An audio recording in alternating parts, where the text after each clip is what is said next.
સમાજ નિર્ણય લે હીરાલાલ ને પરસોત્તમભાઈ અને આરસી એના ભેગો કોળી સમાજ છે.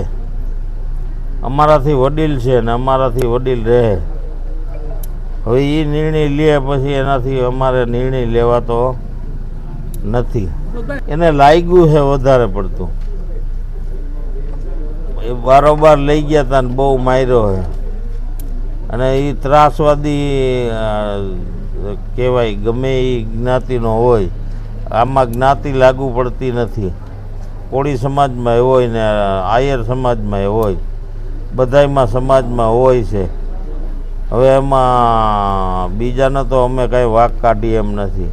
અને અમારો નિર્ણય પરસોત્તમભાઈને હીરાલાલ ને આરસીએ લીધો છે, એ અમે માન્ય રાખીએ.